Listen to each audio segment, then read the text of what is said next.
April 20th, 2026 meeting of the Woolwich Township Committee is being called to order. Adequate notice of this meeting has been given in accordance with the Open Public Meetings Act.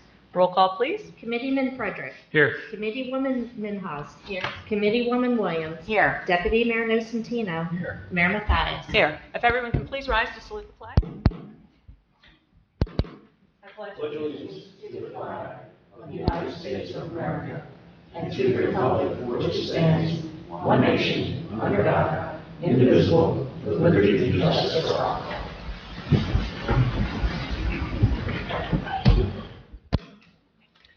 Well, welcome, everyone. So for our first public portion, the public is reminded to please stand and state their name and address for the record prior to addressing the committee. Can I have a motion to open the floor to the public? Motion. Second. I have a motion and a second. All in favor? Aye. The floor is now open for public comment. Hello. Please state your name and address for the record. Yes, my name is Mary Calhoun, and my address is 236 Amesbury Boulevard in the preserves over at Weatherby. So thank you for the opportunity to address you in the open forum. I have with me some neighbors. There's 38 of us that are involved in what I'm about to speak with you today, and I'm speaking on behalf of those 38 individuals. We obviously are all residents of Woolwich Township, so we're voters and we pay taxes in the area, and we hope that our request will be the utilization of your leverage with our builder that we're having some problems with over at the preserves at Weatherby. But some backstory so that you understand what's going on. We all live in phase 3 of the Weatherby, so it's the third level of development. The building in that section is now complete, and Ryan has moved on to phase 4. In the phase 3, that was the first phase that they built. Prior to that, it was a couple of other builders before it came to Ryan.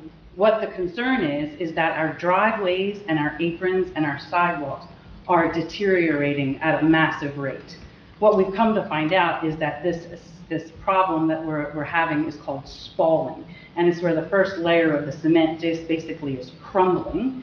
And then what happens in inclement weather is when the rain gets into these exposed cement areas, it freezes, and then when it thaws, again, it crumbles. So it crumbles to a second layer and a third layer.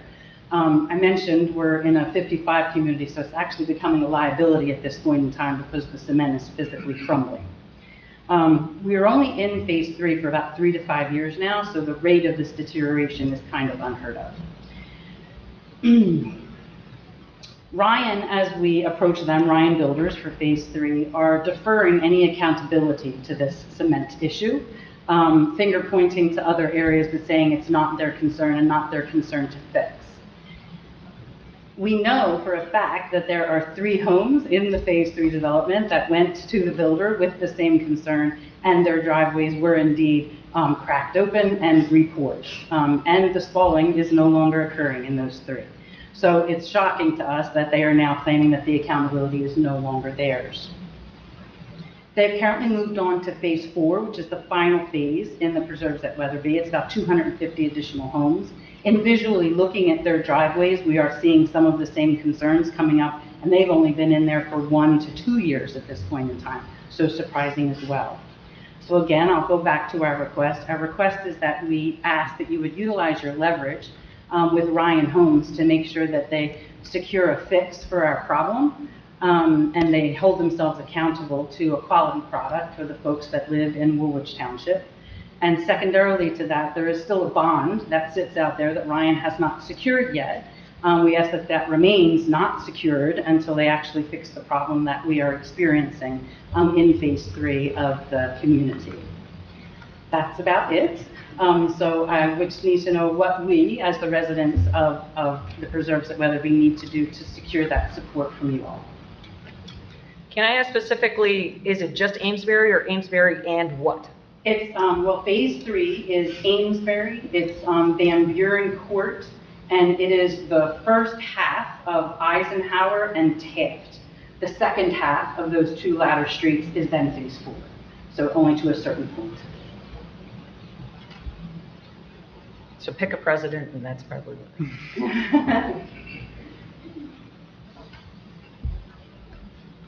Okay.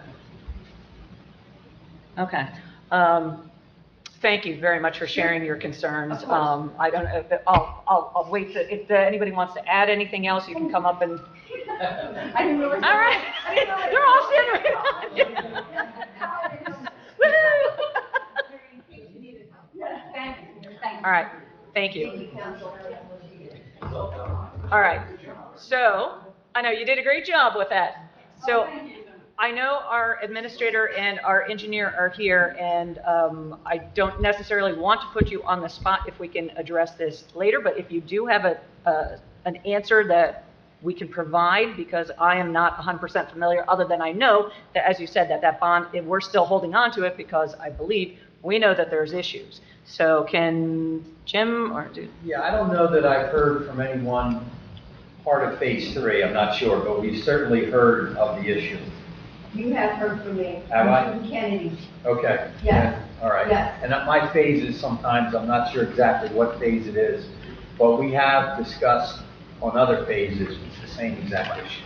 And we've talked with Ryan, we go through our engineer, who's Remington and Vernick, and they typically are on site. They're the ones that are, you probably know this as well as I do because you've been through it, in terms of they really go through and do the investigation, make sure contractors doing what they're supposed to do.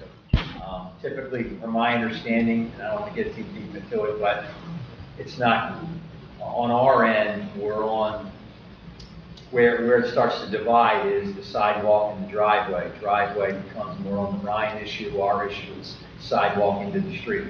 So that's what we start to concern ourselves more, but it obviously, concrete's concrete, and if they're having an issue on sidewalk, we'll probably have an issue on driveway as well. They have gone back out, I know, on some issues, correct me if I'm wrong, Mark. On some issues, they have gone back and realized, yep, that's our fault, we're going to go back, and they, as you may have mentioned, that they've dug it up, they've reported, things have been fine. Don't know why that continues to be an issue, honestly, and why it's not an issue when they report, but I know it seems like the issues that have come, at least to my attention, have been brought to some conclusion. I don't know if there's any others that are out there like what you're sharing. We'll certainly look into all of these, and we'll have our Remington and Vernick go out and investigate all of that, and really see. And I don't know where you are, Mark, maybe you can share where you are in the investigative process of phase 3.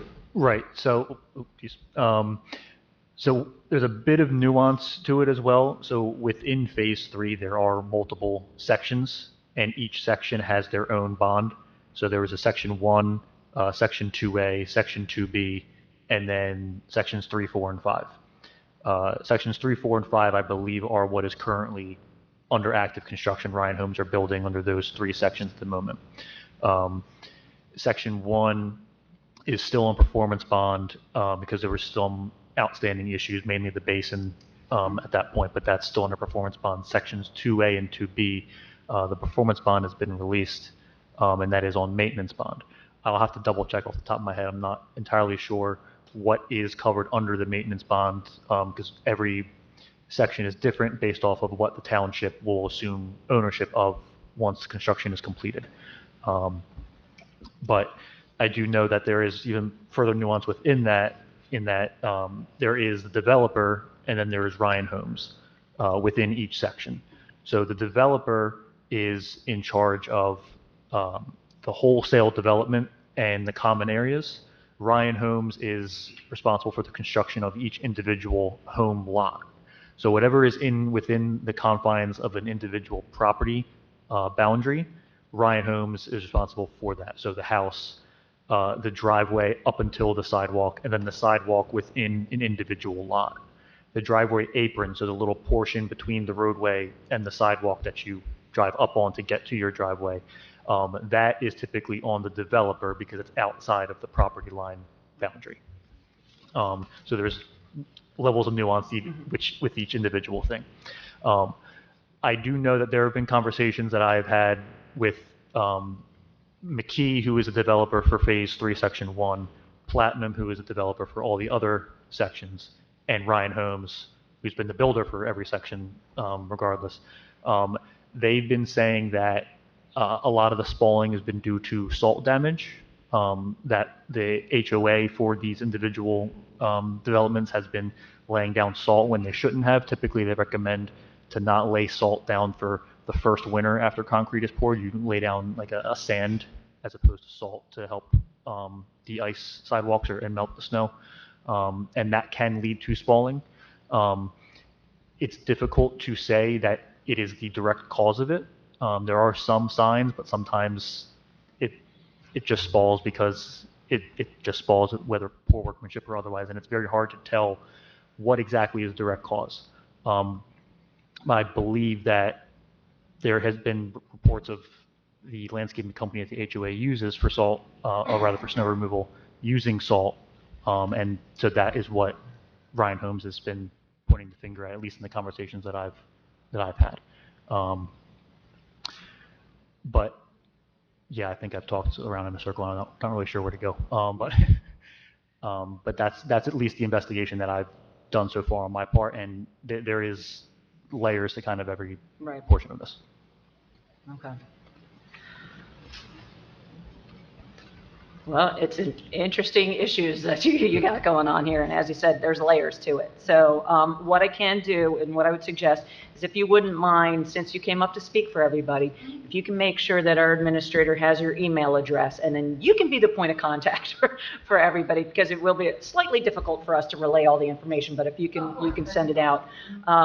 Again, I think, as Mark said, we need to look into all the layers of this to at least have a clearer picture of it.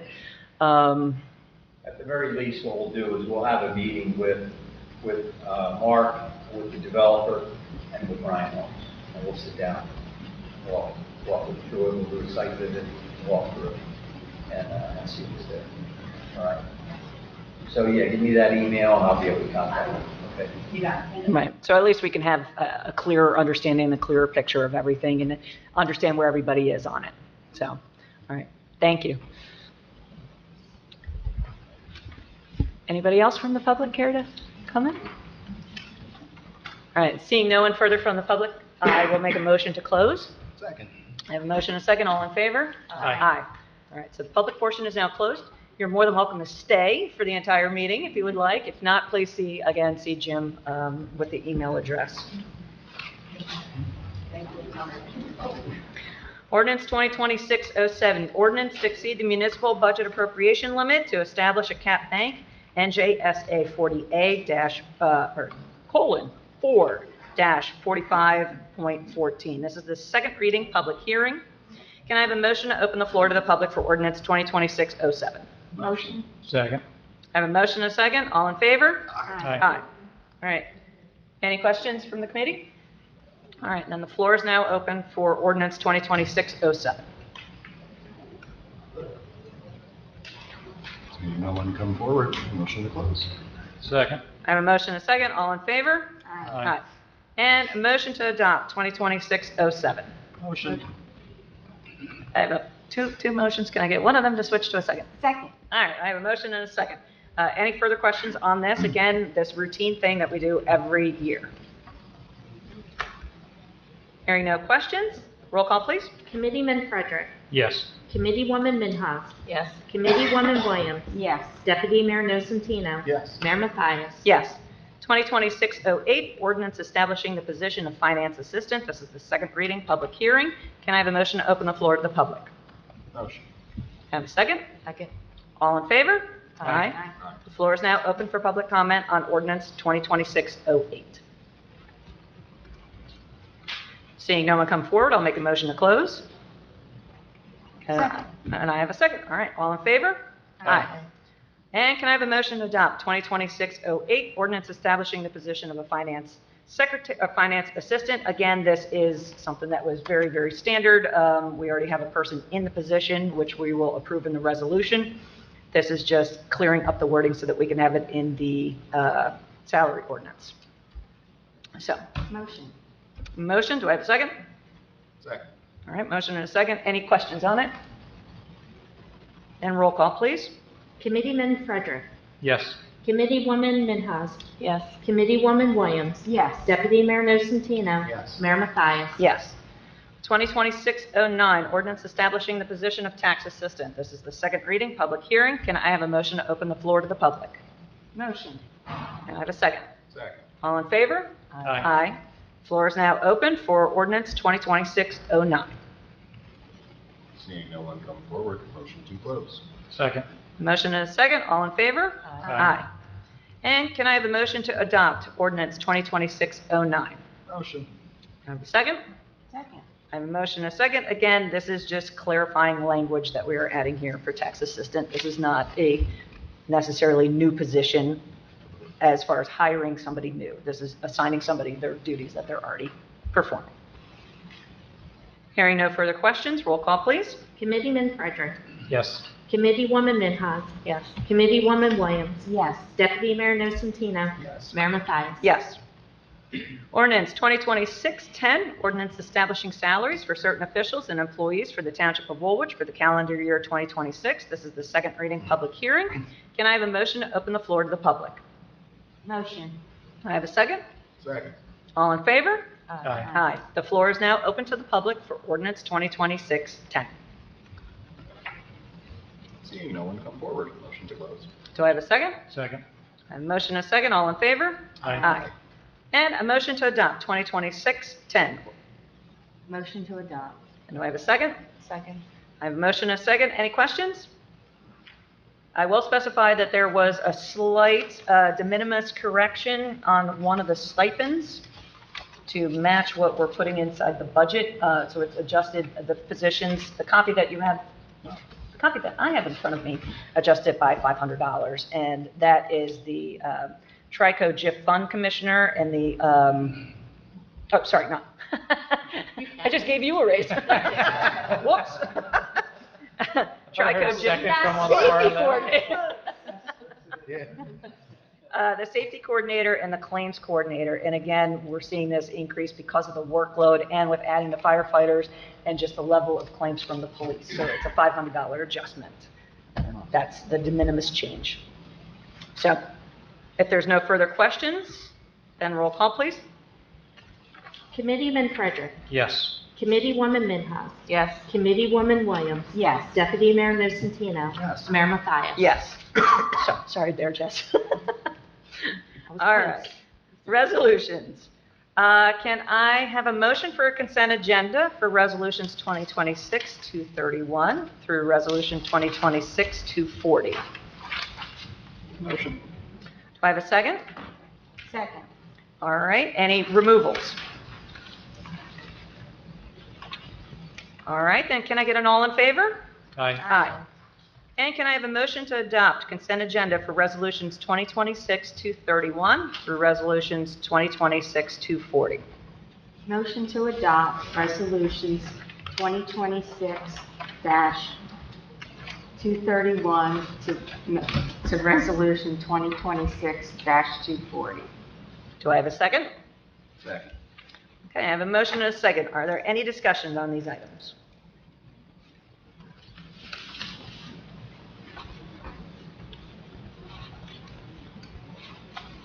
Well, I will tell the committee, because of Resolution 2026-237, which does a lot of roads at the same time, we realized we should probably update our ordinance to include, or so that it matches the language requiring escrows for larger projects over 65 yards moved, correct? Is that? Right, yeah. So the way the ordinance is currently written, the performance guarantee that the township collects has a minimum of $750. Yeah. And then and 50 square yards, $50 a square yard with a minimum of $750. But the inspection escrow has it as $500 for 60 square yards or less. And then for 60 square yards or more, it's 5% of the performance guarantee, which if you go to the 61st square yard, that inspection escrow drops from 500 to 150, 250. So it's just establishing a minimum of 500 essentially. So because of that resolution, we're going to see an ordinance at our next meeting to update that language because of that. So,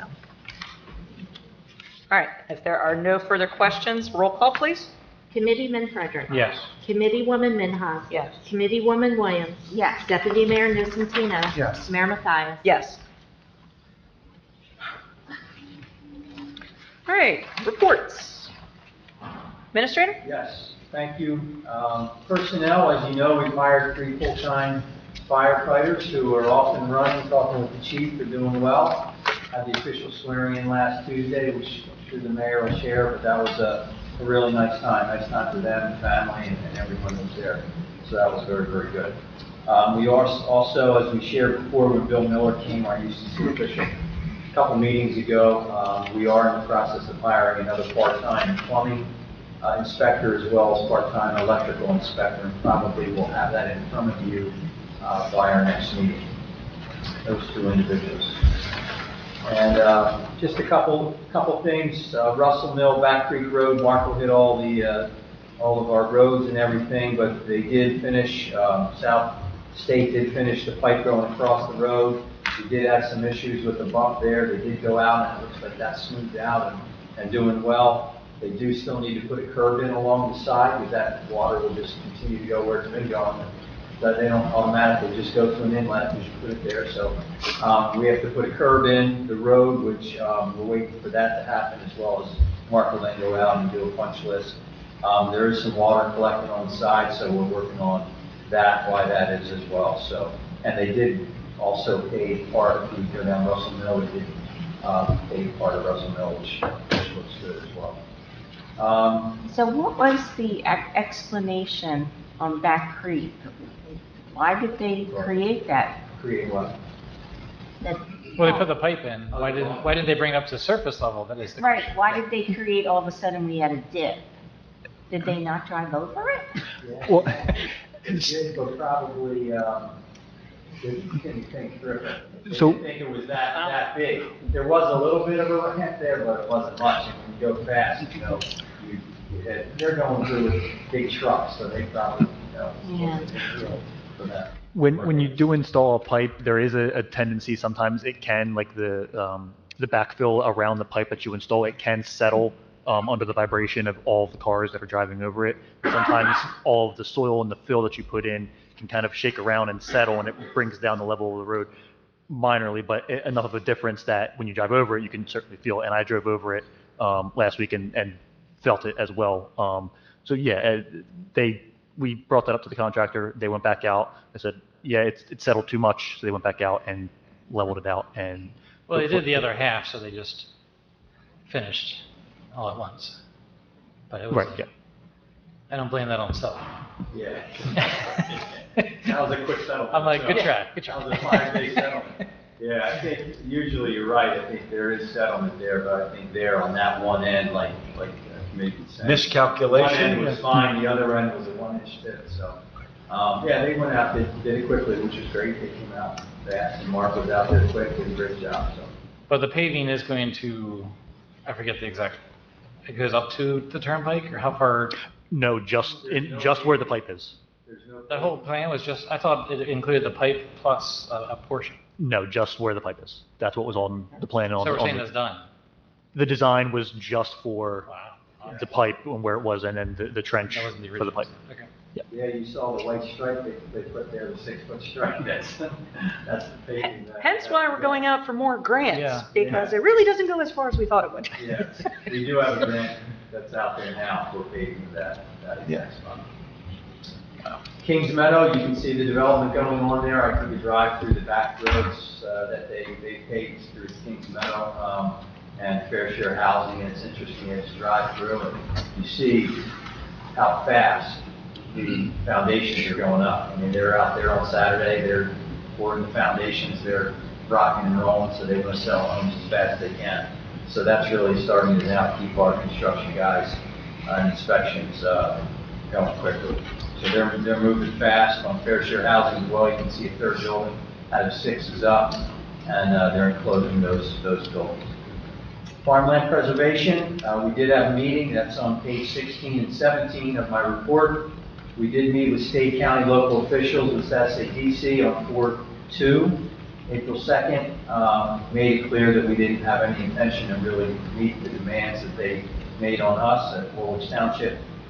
So we're working with Senator Birch Kelly and Commissioner Wang and the county to take more of an active role in farmland preservation as well as discussions with SADC. So they do seem like they are moving forward with that. So our next step right now is to kind of go back and we're going to talk with state, Senator Berticelli, as well as county, formulate a bit more of a plan with Al Romero, our council, and then formulate what our response is going to be to SADC.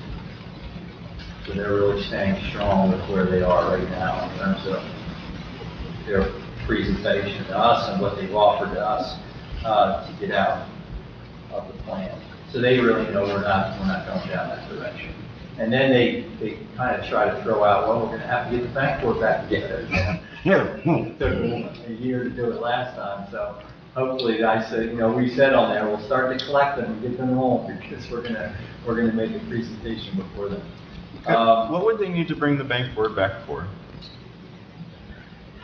Saber rattling? To show that that they're making a decision. Yeah. But I don't know much that The reason I the asked bank board is, will make a decision. wasn't the bank board's decision to allow SADC to negotiate on their behalf? It was. That's what they told us. But then again, like in this meeting, we asked them to, again, specifically dismiss our loan. They said no.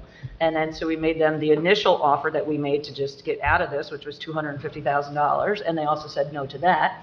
And then we said, well, then what are you looking for? And then all of a sudden they're like, oh, well, this is what the bank board wants. Well, no, you're the one negotiating on behalf of the bank board. So I think it's just an easy push us out of the way by referring to this nebulous creature. From that, like the mayor said, they'll just punt and say, well, we'll take it Right. back to the bank. So you really don't get an answer or a thought, or, boy, that's a good suggestion, let's maybe go down that road. Hard to negotiate with someone who has no authority. Right, and their ask is for stuff that is outside of their department. Like, they're asking for things that are in other departments' control, not even in their department. So, in the call with the county and, with the state senator, we have asked for an arbitrator, because I think that might be the only way we can get through this, is through arbitration, because we need somebody who's That not- may be a great idea. Yeah, who's not as entrenched in it. Because, and I'm pitching for you, but in their defense, they may not know what they're supposed to do. Because some of these agencies are kind of adrift in that, you talk about consequential decisions, and they don't want to make the wrong decisions. So I think as a result, sometimes they don't do anything. Well, that's possible, but again, they have the Attorney General's office whispering in their ear, but then we asked, what did the Attorney General's office say to you? And they refused to share that with us. I'm totally all Woolwich, because y'all haven't hesitated to do whatever was Right. required as far as information or participation, Right. so. Is that operable? Well, generally, yeah. A lot of documents are available through that Open Public Records Act. The only things that wouldn't be, would be those things that are really deliberative in nature, where they're in a closed session, they're talking about, well, what's the deal with Woolwich, what are we doing? Maybe some of those things like that. But at the end of the day, Is it worth a it's always try? worth a try. And I think Al Romero, may well have already done that, or may be well served to do something like that. Right, but they went into executive session, and that's when they heard their legal counsel. So you can only go into executive for certain. Sure. And so if this is a contract negotiation, then we're not going to be able to open it. Which is all well Yeah. and good, but can it exist in a vacuum? Right. There's gotta be I- emails, there's gotta be some I say no. elements, right? Right. I'm all for the arbitrator idea, just Yeah. as well. Just move forward. Yeah. You have a very solid case. We think so too. And they're, like I said, they're entrenched and we don't know why, but there is movement. I feel like we're inching along. And I know there is a budget meeting tomorrow at the state, and Senator is going to be there and is going to be bringing this up yet again. So hopefully we can hear some progress. The squeaky oil gets the wheel, and it has to be brought to their attention. Because they Close. just don't want to acknowledge it. No, It's true. I know. So, yeah. So we should go into the budget meeting with a very rusty old bike and just go like that. At a minimum. At a minimum. I'll just stand in the back. Oh my goodness, this is crazy. Any other questions about that? Stormwater management, page 22 at the end there. Brian Hughes, and myself met with Bryson Yates and really planned out for this year what actually exactly is needed for us to be updated and compliance with our stormwater management plan, MS4 plan and the like. And so we are working towards, we have Public Works, a couple guys out there for a couple weeks, locating all of those inlets exactly where they are. We downloaded this S3 system, which our engineer knows what that is, deals with that all the time. ArcView and S3, and so we have that on the guys have that on their phones, and so they're able to locate not only the inlets, but also what pipes, where they're going, what estuary they're going to, all of that. So we're able to have all that information. It really shouldn't take too much longer for them to finish that, and they're doing very well with that.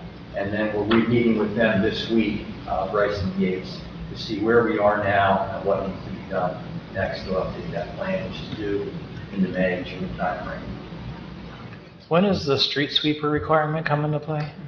This year, it really is a one-time through that for 2026. We need to have a street sweeper go through all of town and clean the streets. Next year, 27, we need to have it go through 3 times. And I have to look and see, but it's twice, I believe, through the year, just curved roads, and then the entire town after that. In terms, when I say town, I mean municipal roads, where there's inlets. That's what it is. So they define it from curved and uncurved, as well as inlet roads and non-inlet roads, and how far. And that again is Public Works going out and finding, all right, there's inlets on maybe Russell Mill Road, but how far do you have to clean? There's not another one for 300 yards. We only have to clean 50 yards from the thing there. So we're starting to decipher how, because some of these street cleaners determine how much it costs based on the linear feet. It'd be nice if they had that at Sunbelt. That would be fun. Yeah. Are you volunteering? Yeah, I would do that. Well, we looked into, would it be more economical if we purchased our own or if we outsource it? And right now, it's still outsourcing. Yeah, sure. So. And just the last part, 24 and 25, group 322, we do have a developer who's working with the owner there, and they're just about in the next couple of weeks, so supposed to concrete deal together. Then within the May timeframe, they'll come to us, sit down, and say there's a development that they're looking at. They are looking at mixed use, retail, some restaurant, retail on 322, and then mixed use housing in the back. I'm not sure exactly what that is, townhomes, I believe, but they'll come to us in the May timeframe and discuss that. You know, we had McDonald's in AutoZone here for the 2 pad sites out in front of ShopRite. Met with the developer this last week, who has under agreement the Maniti site, which is, you have the Shat site, and then the next site, which has Heddenberg on their real estate broker, that's the Maniti site. They want to put all commercial there, retail. So they'll come in at some point, they're getting an escrow together to come in and meet with us to start to go through what they're looking to do. That's all I have. Okay, any questions for the administrator? Thank you, Jim. Tax collector, the report was submitted. Woolwich Fire Company. Good evening, Mayor and Committee. You guys have my report enclosed there. It basically breaks down everything where we've been.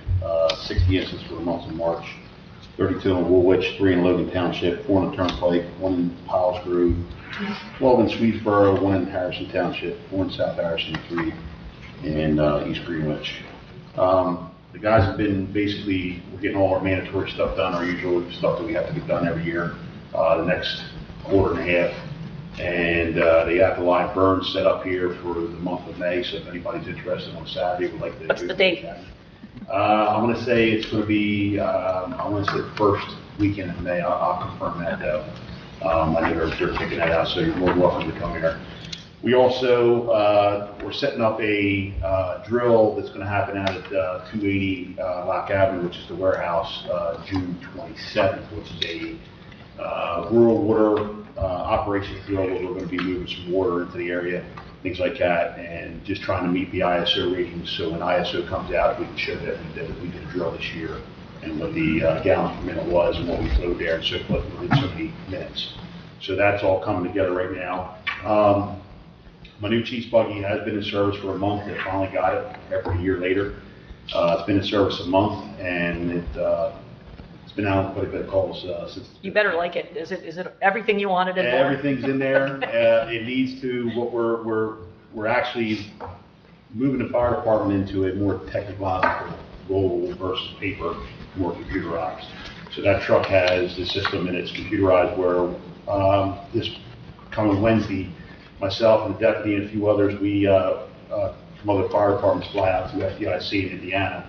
We're going out there for training. So I'm taking some classes out there, but I'm also looking to talk to the grant writer because we're going to upgrade our air packs.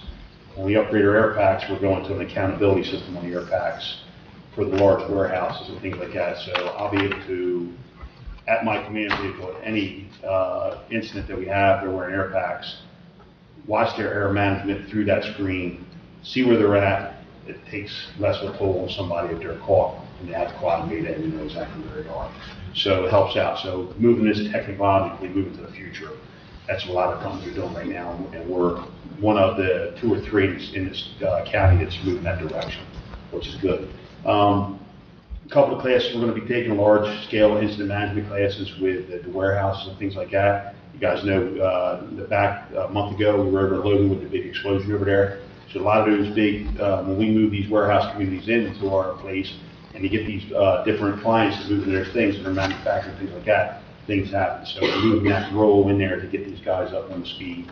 So that way, if something big like that happens, we can handle that scene. We'll have the county still come in, but we can manage it a little bit easier, make things transition smoother throughout the community like we're doing now. We've been busy the last few weeks, a lot of stuff on the turnpike. If you guys were on the system, you can see the calls coming in. The daytime guys have been doing well. They're going through the organization of the department, and they're getting a lot of stuff set up right now.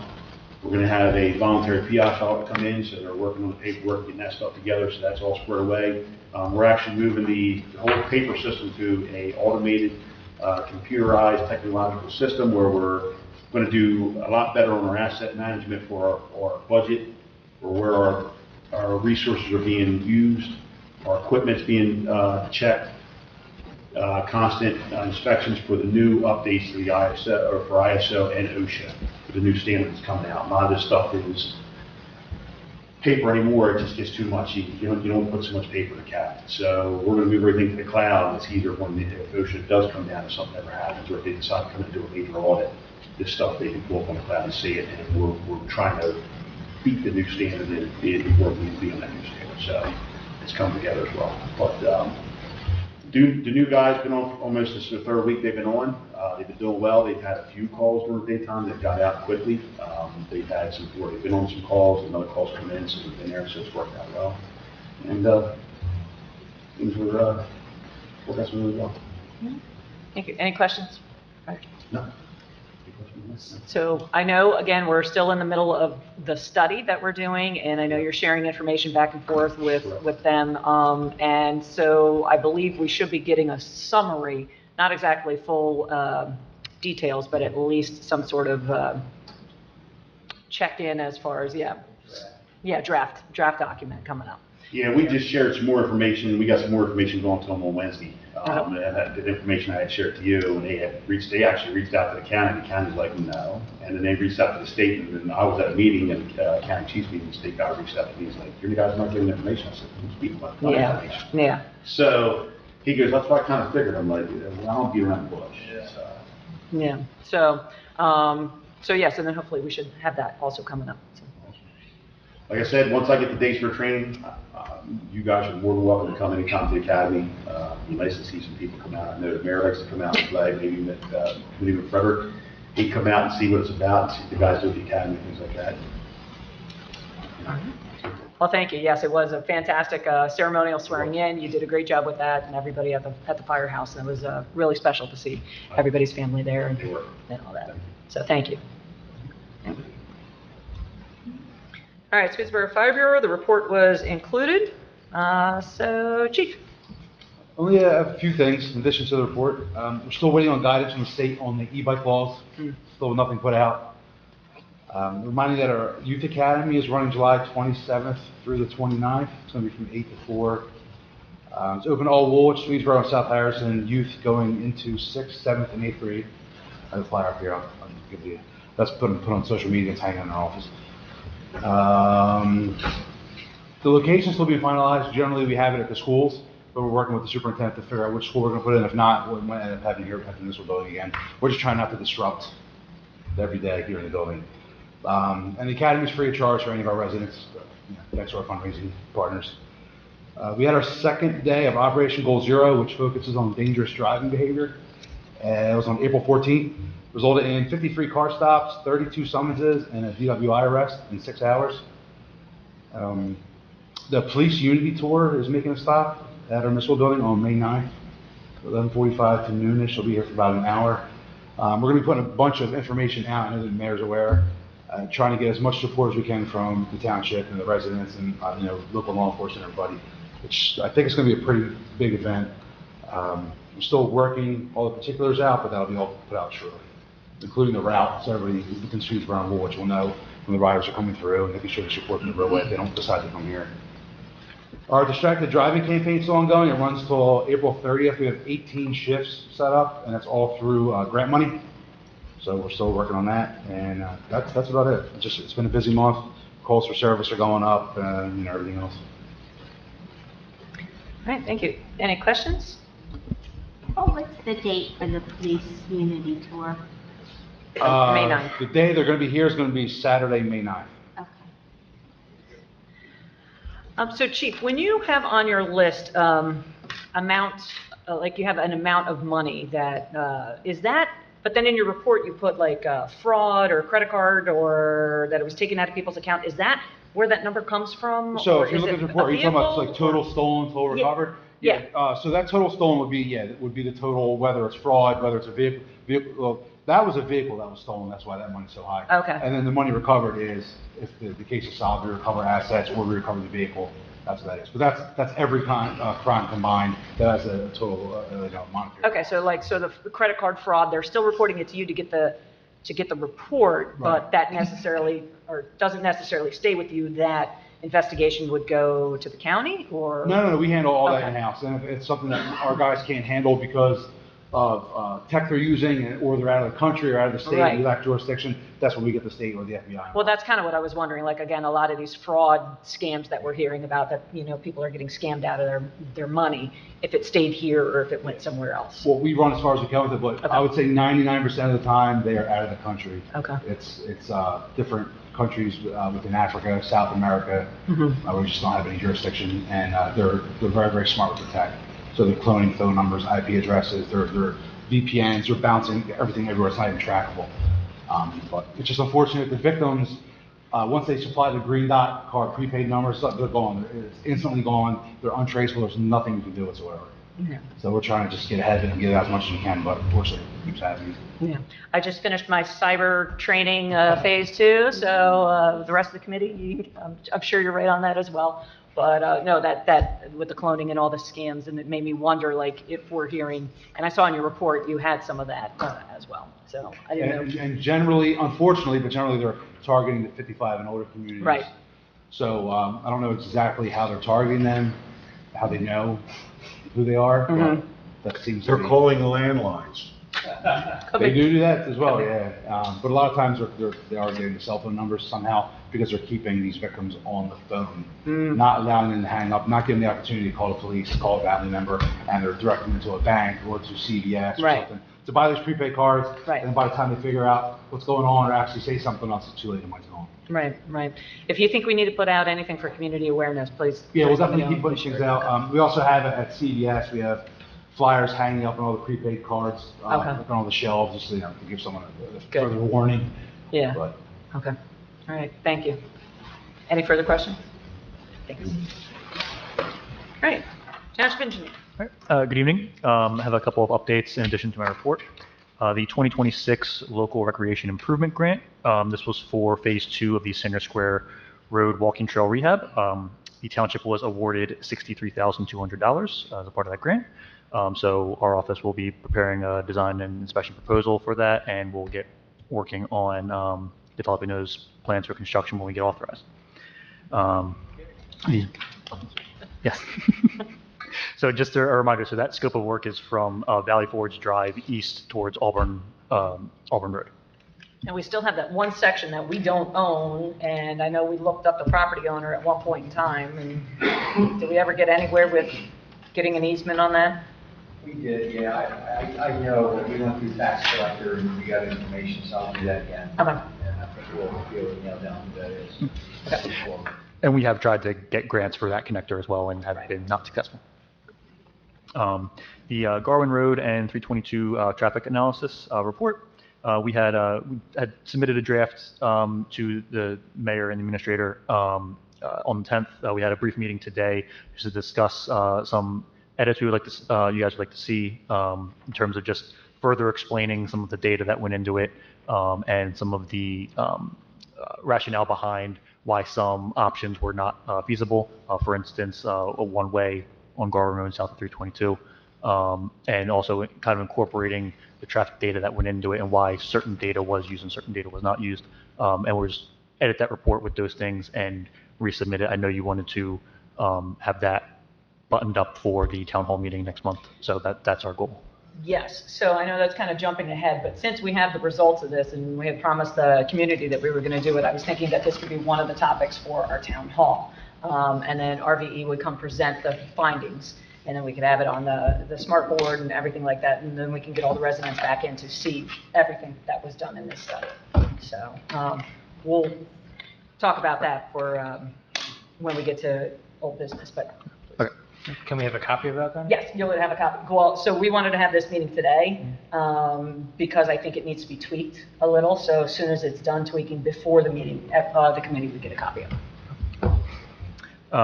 Lock Ave Park, the finalizing of the building construction, there are still some internal plumbing tests and things that need to be finalized. Landscaping installation, basin installation finalized, top paving. Contractor installed the water meter for the water line. Last week we had a site meeting with Aqua. Aqua approved the installation and their equipment is able to read the water meter. So that is good from that point of view. I don't know if you wanted me to speak more about the water meter. We're still ongoing with discussions with them. I did ask on our site meeting, because you had brought up the question of the issue of maintaining the meter after the fact, once construction is done. Aqua did say that they do maintain the water meter afterwards. They say it's their responsibility to do so. When I asked, doesn't that seem kind of conflicting with the idea of the township paying for and then having to pay for the installation and then they then maintain it and own it afterwards? The answer I was given was that's just the way it is. So I didn't really know what to do with that, but we're still talking with them further about the water meter and that. Are there any further questions on the park? Because I know we kind of. Well, again, as we're getting closer, as you said, so we're thinking June, as far as they'll be ready to turn it over?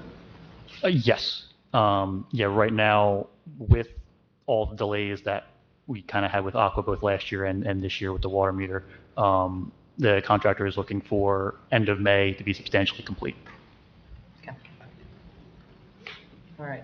And then I think you were going to find out, even if they turn it over, I know we have some areas that are sodded and some that are seeded. Mm-hmm. So what their recommendations are for when we can actually allow play on those sections. So typically it'll take about 4 to 6 weeks for a watering sod after it is installed to be fully rooted in and taken hold. Right now, the last I spoke with the contractor last week, they said they were probably about 3 weeks away from laying sod. That was last week, so 2 weeks away from laying sod. So probably middle of June would be that 6 week mark of after watering it heavily when the sod will take hold. And that is for the multi-purpose fields, the soccer fields, and the baseball fields, the outfields, those are seeded, not sodded. Right. So those are going to be longer. Those are going to be. Probably, but before the fall. It's Well, when we opened up High Hill Park, we waited almost a year before we were able to use those fields because. Yeah, one C is not going to cut Yeah. that field. Yeah, it needed to be seeded multiple times and it needed to actually grow because, yeah, it was not ready to go after just even 8 weeks in the fall. So we might be. Now, to be clear, if we restrict it to like, the 6, 7, 8, 9-year-olds, like most of them can't hit it to the outfield anyway. So I guess as long as it'll be pretty much restricted to the infield. Right. Type of play. Minus the kids in the outfield that dig that little hole where they stand. We don't need to attack anyway, right? Sorry. But just a quick question on this. So the one field, I'm assuming I walked it twice. So the one field looks like there's a mound. It could just be the excess dirt. It just happened to be right by where a mound would go. I'm making sure there is no dirt mound. It's just the portables. Oh, there's temporary mounds. But Right. it's Yeah, I saw the temporary, yeah. but there was dirt there. I just want to confirm. No, yeah, the plans have portable mounts. Right. Yeah, So it's not a dirt mount. I'm not familiar exactly I'm going to be on site tomorrow morning. I can take a look at that and ask them. It was just like right in the What it perfect is. spot where there would be. It could just be a coincidence of some I stuff figured, piling dirt, but yes. I will double check tomorrow. Okay, and then we do have one busted light already on the walking path. I'm not sure. I'm sorry? We have a busted light on the walking path already. Okay, all right, I can bring that up.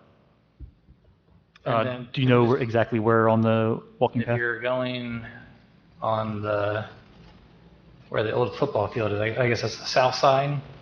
You're going on the path, as soon as you go into the tree line, on the left-hand side, it's maybe like the fourth one. Okay. You can't miss it. That's the one without a light. Okay. And then can you just talk really quickly about the lights on FGHI? Yes, so our office submitted the permit drawings to the contractor. They responded with an RFI because there were certain things on our permit drawings that were different from their internal design documents. We were not privy to those internal design documents that the contractor had. So there were certain things that we had on our drawings that were more of an ask. There were extra handholds. There was extra things that we had on our drawings that the contractor did not have. So they requested more information of why those were given before they could go ahead and do construction. If those things that we had were necessary, then they may have to reconfigure their design. We're currently reviewing that and preparing a response. I spoke with them, our electrical team today, and they're still preparing the response and hopefully get that to them as soon as possible. Okay, so we haven't even ordered the equipment? No, not yet. Gotcha, because I know when I was talking to them, it's another 6 weeks once we place the order. Correct, yes. Before it even comes ready. So we're really talking fall again until by the time we put the lights in, it's going to be bright till 9. So it's not like we need the lights until September.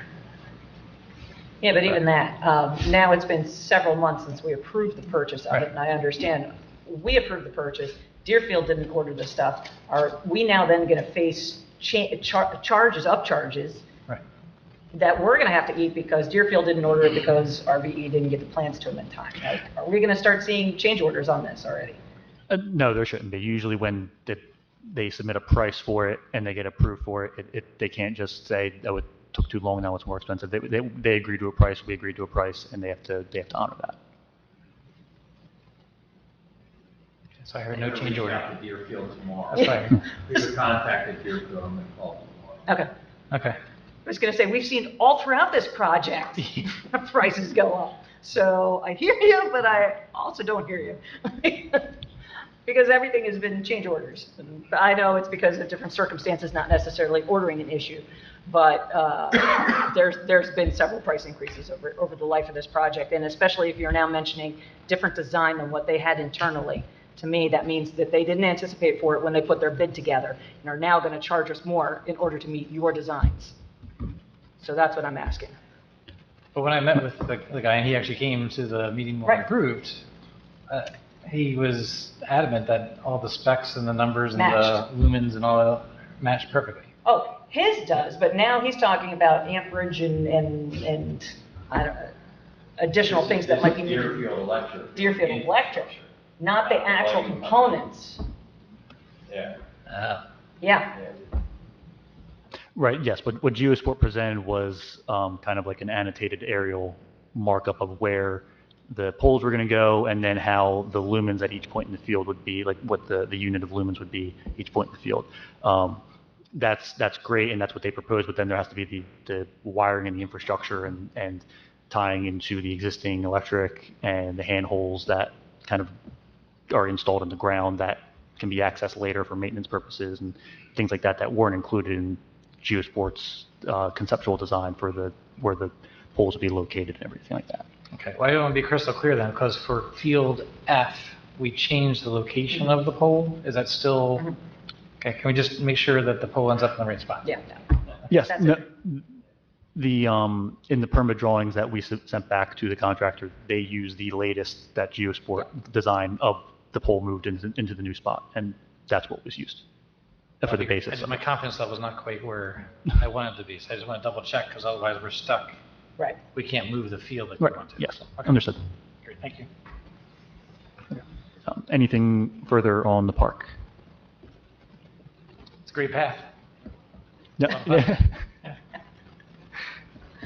Well, technically, we haven't taken ownership of it yet, so hopefully if you saw the barricades, you should have stopped there. There's no barricade, it was down. On Russell Mill and Back Creek Road, as Jim had mentioned in his report, so Russell Mill Road was paved by South State. We have a meeting tomorrow morning to go over any punch list items we're going out to inspect it, just to make sure everything was done correctly. For Back Creek Road, as we mentioned before, the dip, they went out on Friday to fix that dip. We're going to, as one of the things we're going to check tomorrow as well. There was an issue of standing water that Jim had brought up. We brought that to their attention as well. They said that was addressed along with the dip. So again, we're going to look at that tomorrow as well. The installation for guide rail is currently scheduled for tomorrow along Back Creek Road. And then the curb install, it's going to be a concrete curb. That is pending approval on the price. They have yet to submit a price for that, on what that would cost, 'cause that would be a change order, as that was not originally included in the plans that were approved. So once we get their price, we'll coordinate and authorize as needed, and they can get started on the curb install for that. For Oakview Terrace, that is substantially complete. We will be issuing a letter probably tomorrow. I signed off on that later this afternoon. Our admin didn't get a chance to send that out. But Oakview Terrace is substantially complete. For Garwin Road, phases 1 and 2, we had a pre-construction meeting at the end of March. We issued notice to proceed for June 22nd, which is the first Monday after the Kingsway School year ends. So there is no conflict with any sort of morning school bus traffic on Garwin Road. And then for 120 Holly Drive, the storm sewer repair, that construction was completed last week. There was a bit of a period in between where once they installed the concrete pipe, they kind of just put DGA over it, again, for settlement purposes. If anything settled after the pipe was installed, they could just have DGA instead of putting concrete over it and then having to come out and reconcrete it in case things settled and concrete shifted. So there was a brief period, I think 2 weeks, of where there was just DGA, and then they came back out last week and put concrete restoration over the sidewalk and the driveway apron. But that construction has been completed. Did they take their porta potty with them? I think so. I got so many calls about the porta potty that was Okay, dropped I early. was not aware of those, but Yeah. Yeah. I'm hoping they did. It was- And those were all the things I wanted to touch on. Any other questions? Well, again, you're hearing from the residents here to follow up on Yes. Kingsbury Court in phase 3. But were there any additional questions? Thank you. Thank you. All right, liaison reports. Committeeman Frederick. All right, 2 updates. First one, of course, is with pickleball. I played Friday night, which was fun, and I walked to the courts, and there was at least 50 people from high school, maybe 8th grade, that were there, like just having a blast, which was great to see. At the same point in time, we have to put up a couple signs just to make sure we promote proper behavior and make sure you clean up after yourself. So, but all in all, I thought they were just having a great time. You know, people in flip-flops and having a good time, to those that were very serious. So it was great to see that as a whole. We also noticed everything's gonna be getting in full gear, kind of dusting off some of the groups that were kind of went indoors for the winter, finally starting to come back out, other than, of course, today. And certainly some of the clinics will start getting that out, hopefully in like the May and June time period, we'll start those up again as well. On to the finances for the pilot. So the mayor, myself, the administrator, CFO, and Acacia, we met again probably for the third or fourth time, lose track now, just to go through all of the pilots and the finances. I think that might be another topic for the town hall. If you want me to geek out on that one, that would be great. If not, that's fine as well. But just a couple items on this one. So this is the bond that we have mostly for the sewer. It has a 2045 maturity date. We went through year by year, developer by developer, pilot by pilot. For those that are in play, those are expected to be in play. So long story short, try to create a conservative yet realistic overview to the point where we think we are pretty comfortable with where we are. As a whole, 2027 is the only area that we're currently in red. However, with the tax income that we receive through those, it'll still be paid through by those who are using the sewer itself. So from a 2026 perspective, again, off of the pilots that are in use today, again, pretty much serving that area, we are expected to receive $2.3 million in payment. Again, that's payment in lieu of taxes. The end of the day is their portion of the payment. And that will be divided by $1.2 million of that 2.3 will go to the debt service to help pay it off. And approximately 1.1 million will go into our general funds that we can use throughout the whole town for special projects or whatever it might be. So again, the way we do it within the pilots is we say, what would the municipal tax would have been? That is that would have equated to the 1.1 million. So again, we're assuming that that's kind of a normal tax flow that comes in.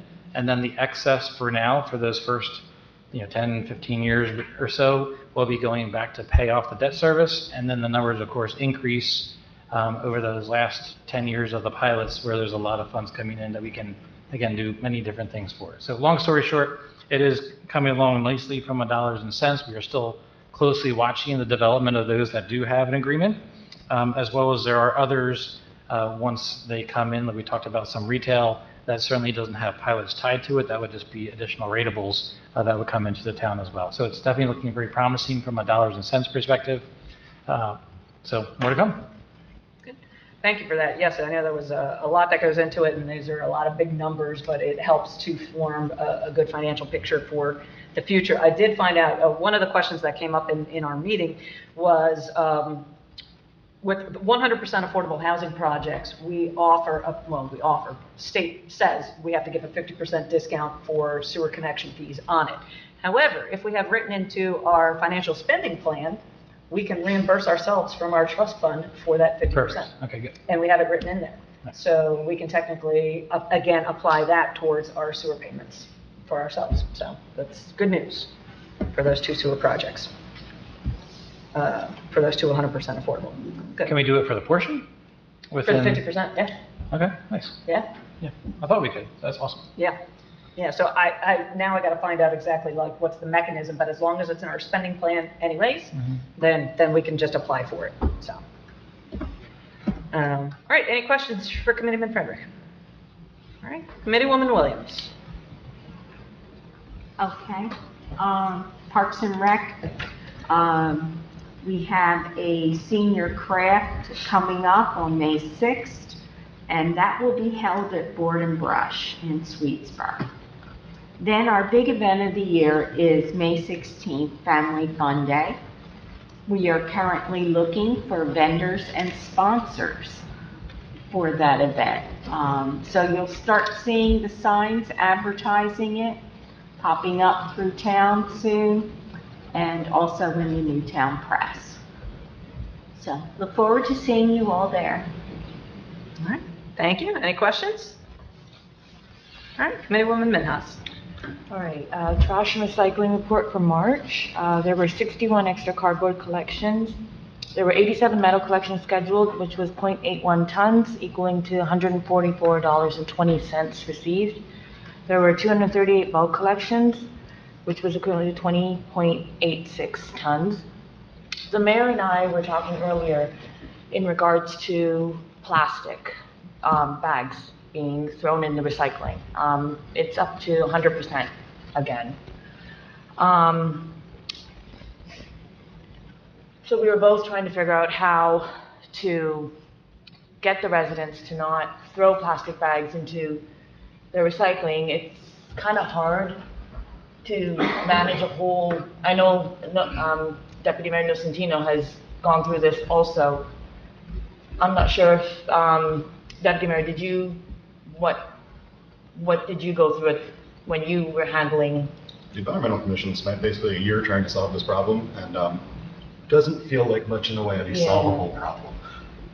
Without like inspecting people's trash cans, which I am not interested in doing, just so that's abundantly clear, I don't know what more we can do. Yeah. So that's something we have to sit down and kind of figure out how to get the residents to like think twice before. I mean, we've even put stickers on the trash cans, say no bags.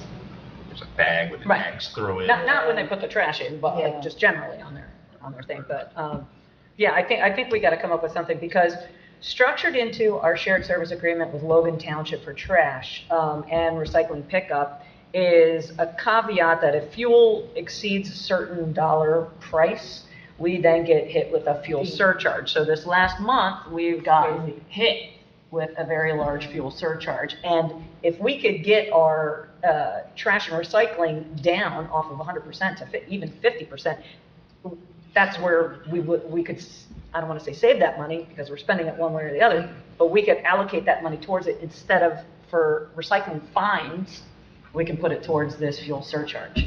But so I'm thinking if we can at least start somewhere, and I know Environmental Commission, but I think we just got to keep at it and keep at it. And yeah, I think we need to like do a whole campaign on this, like Facebook, the videos, monthly video. You're going to be in a video.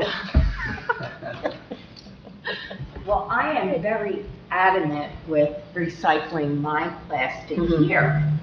And I wish more people would. I think that would probably be your best angle, is to promote that it can be recycled here. Yeah, so. I've filmed so many videos on this particular subject.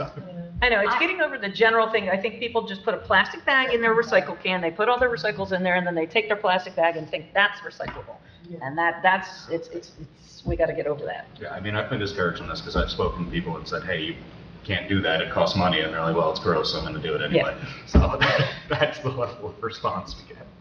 When we did that detail review, I mean, 5+ years ago, it seemed like a lot of it was more in the apartments, townhomes, where they had a central unit where they had to walk to their places. So the thought was, even like in those signs, we wanted the door to put your recycles in. If we could put a bigger sign there, if the landlords would allow it, that would be good. And there's that one sign across from Carolina Blue. That big one, I love that sign. Because I think they'd use their Clean Communities money for that. Right. So, I mean, we wouldn't even and it's definitely easy to read and easy to remember. Right. Well, easy to read, because you're going to quote me on what it is. All right, well, I look forward to your ideas that you have coming forward. Put it on that board where you advertise the events. Oh, the message board? Yes, no bags in trash. No plastics and trash, yeah. So I will help to promote that. All right, thank you. Any additional questions? Deputy Mayor? So, speaking of the Environmental Commission, a couple things going on there. The Environmental Commission tried to clean up our piece of the Salem oak. So if you see it out there, wish it some good luck in growing. It looked a bit like a bush. We tried to get it trimmed in a way that it'll grow and look like a tree. We also applied for a grant through ANJET for a lending library cleanup kit. The idea here, and we all just supported that. The idea is you could go borrow a cleanup kit from the library and then use it to clean up whatever public location you would like. There will be volunteers at the library that can track how much debris is collected. It is supposed to be named after the Knights, the Swedesboro Woolwich Cleanup Knights, just to tie into Kingsway. So ideally we will receive that grant. As for education, school is in session. Evidently we may have the youth academy at one time. That is my report. All right. Did we mention Tree City USA last time? Yes. We did, okay. All right. We do have the signs in. Proclamation? Sorry, we have the signs in. I know we got the Signs are in my signs. office and Where- plaque and all kinds of where are you things. putting We just them? have to figure out where we want to put those signs. Oh, okay. That was my question. Yeah, and then we got a couple of large signs designated us as Tree City, so if we could make a couple more, or if you just want to find out what a couple of areas to replace those signs, we have a whole Public Works to install them where you like. Want to ask the Environmental Commission where they would like them placed? Sure. All right. Let's see the park. Park Avenue Park. Yeah, I think the park would, park or here on the entrance to the municipal building. Sounds like we have more than one. Well, how many do we have, Jim? 2. Woohoo! Which is indeed more than More one. than one, all right. Any suggestions for Near a tree. near a tree? Yeah. How about next to the Salem Oak? Let's see how that pans out. Yeah, right. The sign's bigger than the Salem Oak right now? Definitely. Yeah, okay. All right, any questions for the deputy mayor? No. All right. Under my report, again, you heard from the administrator, you heard from Committeeman Frederick about finance, Joint Land Use Board. We heard applications for a use variance for, for the warehouse where the paintball used to be. And so they came in and it is a chocolatier. However, it is not a chocolatier in the sense of the one that just had that unfortunate incident in Logan. This chocolate factory actually has everything pre-made in Italy. It is organic chocolate that is coming in already pre-made. They are going to be melting it here, and that's the only thing. So there's no propane in the process. They just melt it because it comes in bricks. They're going to be making chips, chunks, and drops, as they called it. And and so the Joint Land Use Board did approve that use. And I did mention, I said, well, the last occupant of the building had agreed to work with the municipality on a mural on the side. Would you be open to that? And they said, absolutely. So, yeah, so, so hopefully we'll get that. Also included inside your packet was the findings from the Joint Land Use Board, which we review every year, which looks if there's any changes that are needed, and there was only one variance for offense, so there's no changes that are suggested or recommended. Other than that, there was a use for a sign to allow a larger sign, and that also passed. Firefighters, again, we had the 3 firefighters hired. They were officially sworn in, started, and we also had, bless you, the ceremonial swearing in. So that is it. And courts, again, thanks to our police department, are very, very busy, which is good. So that is it for my report. Are there any questions for me? All right. Under old business, I just wanted to follow up. I sent everybody the land donation information for Kingsway. I wanted to see if there was any questions or comments regarding such.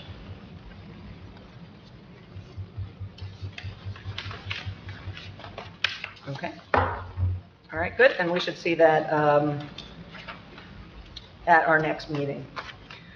All right, new business, town hall meeting topics. Again, May 11th. As you heard earlier, I would be very interested in talking or having RVE present on the traffic study, because we have the findings finally for this traffic study, and these are ideas and suggestions that we can implement, and I want the public to hear all about it. So I would like that to be one of the topics, but again, this is 1 hour, so that could be half an hour. The other thing that I'm open to suggestions for the committee, however, Jackie and I were on a Zoom with Connect the Dots, which Connect the Dots is the organization that handles public outreach for the Delaware Valley Regional Planning Commission. If you remember, we received a grant to find out what our next phase of community development is going to be for recreation. And they would like to take advantage of this first town hall, if at all possible, to have a public session so that they could start their information gathering period. So if the committee is open to it, I would suggest that we do the traffic study and Connect the Dots, or public outreach for recreation. So as our 2 topics. And I know we had talked about pilots. I'm thinking we could just push that to the next one, or answer any questions that the public might have at any point in time on an as needed basis. So thoughts? Is it possible to just touch base a little bit on the pilots in an upcoming video? Sure. That's fine. I just, I think it's meant more for clarification. Right. I think it might cause more confusion. Yeah, there's a lot to unpack there. That could be its whole half an hour long video and nobody watches past the first 2 minutes. I'm happy to if that's what. It isn't wrong too, as if it's just a video. Yeah, like you need to Yeah. have it, explain it. Right. And again, it might be Jordan and 3 others in the room, but Right. I'd be happy to. It's more suited, I think, for a town hall. Right, But I'm happy deferring it because the dollars aren't going to change between now and right, our next one. And I love your 2 topics. okay, So, okay, Sounds good to me. okay. All right, can everybody make it? I know it's a little, okay. Okay, well then Jessica, please add it to the calendar. All right, thank you.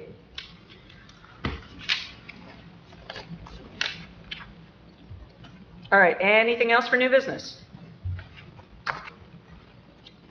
We have reached the second public portion. The public is reminded to please stand and state their name and address for the record prior to addressing the committee. Can I have a motion to open the floor to the public?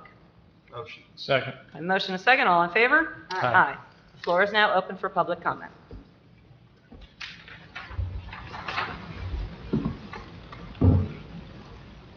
Jordan Slump, 10 Wilshire Boulevard. A couple of years ago, we passed an amendment to an ordinance of the trees.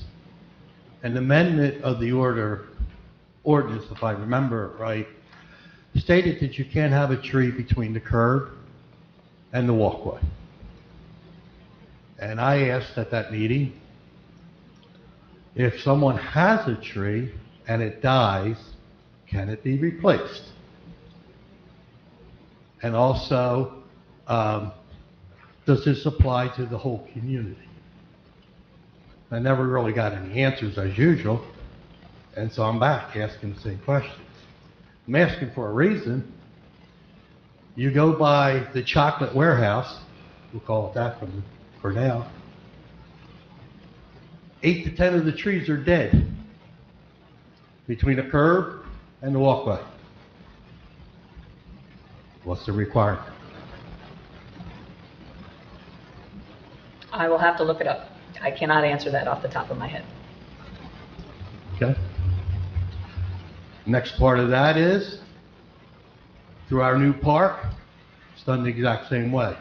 Trees between the curbs and the walkway. So I'm here, I mean, the trees are fresh. If somebody had to pull them out and relocate them, it's not going to damage the tree. But it's just, if we're going to be consistent in our community, you can't tell somebody over here you can't do that, somebody over here you can do that, my opinion.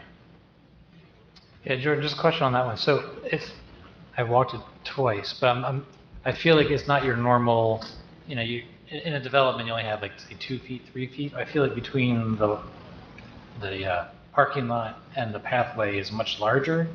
4.5 to 5 feet. I don't know, Okay. I wasn't in there. But. I thought it was wider, so therefore it's not quite Well, it's the just rule that something we're I think we looking need for. to look at to be consistent, because we're going to have the community coming in there, and they're going to go, wait, I can't do that. So, just a question. And field lighting. Who is in control of shutting the lights off for the fields? Ball fields, we got baseball fields. Last night, my wife and I were out there, me getting some of my research here to talk about the new part. All the field lights are on. Everyone, ain't nobody playing ball. So, me as a resident, what should I do to get the lights off? Because we all know, and you guys can find out better than I can, what does that cost to light all those fields and there's nobody around? Because I'm sure it's a big dollar. But you guys would know better due to the type of lights we have and what they put in, and I realize that sometimes you have to leave a light on because there's not a game this half hour, but the next half hour there is, so it doesn't make sense to turn the lights on and off. But there was nobody there, nobody. So, Yeah, I think the research I did when we lit up FGHI, again, they're going to be the newer lights, but I believe it was like 4,500, 5,000 for the year to light up those 4 fields. But I believe they're programmed to go off at 10. But in terms of who can, I knew 10 years ago, but I know I can do it. I guess my question is, it's pouring rain and the lights are on. Shouldn't there be somebody that could shut them off? So again, not much has changed in the last 10 years in that each organization submits a schedule of when they are supposed to be using the fields. And based upon that is when they schedule the lights. So yes, each organization has the ability to shut said lights off. Okay. But usually it's only one person per organization that has that Okay. authority, unless you're Community Frederick, and he can do it. But other than that, so the municipality doesn't know exactly if a coach cancels practice, let's say because it's raining, then those lights might stay on. Or like you're saying, all those fields are split in between an early session and a later session. And those ones, whereas our new lights are going to be LED, so they're instant on. They can be turned on and off easily. The old ones are not, need to warm up. So unfortunately, yeah, the municipality does not have that kind of oversight, nor do we have somebody at the park 24/7 to look to say, yes, they're coming on, no, they're coming off, no, they canceled. It should be that they would notify us or that they would take care of it. But unfortunately, as you've noticed, sometimes it falls through the cracks and the lights stay on. So is that something you could possibly thinking about giving to the police department, that Joe Teen isn't going to be there tonight? The requirement of him is to first contact the organization, Little League, to have their guys shut it off. Or a phone call goes out to the police, we're not there tonight. Right, but I would think, I would not want to put it on their place to chase after lights. I would say, go back to the organization, which is what they should be doing. And the organization can shut it off. So yes, we can try and communicate better with them to, hey, we shouldn't be burning these lights. But hopefully as it gets lighter, longer, then we won't run into that issue as much. The last issue, I hear you still talk about this numerous times, trash bags. I think this is more than a Woolwich problem, if I remember hearing you guys right. Has anybody thought about getting the 6, 8, 10, 20 communities together, sit down to a round table, talk it out, and come up with an idea that works with all communities, because there's a big savings for all communities? We absolutely can. I don't think anything's off of the table. Right. And I will volunteer again. I told you before, I'll volunteer to look at trash cans. Thank you. Yeah, we also went to, Mike, did you guys? Yeah. We went to the recycling plant itself. Right. And we're asking them their ideas, and they had the same concerns that we say here all the time. Right. It's just continuous education, but you know, to what Deputy Mayor mentioned, if it's a mess in their container, then they're just going to throw it out one way or the other. Right. And I'm sure we all see it in our own travels through the community and our neighbors and everything. There's so many people, there's a lot of people that violate all the trash, whether it's putting steel, whether it's putting yard waste in the trash. And there's a lot of people that violate it, and wish there was something we could do, because I think we'll benefit all the way around if we got certain streams of waste out of our trash. Thank you.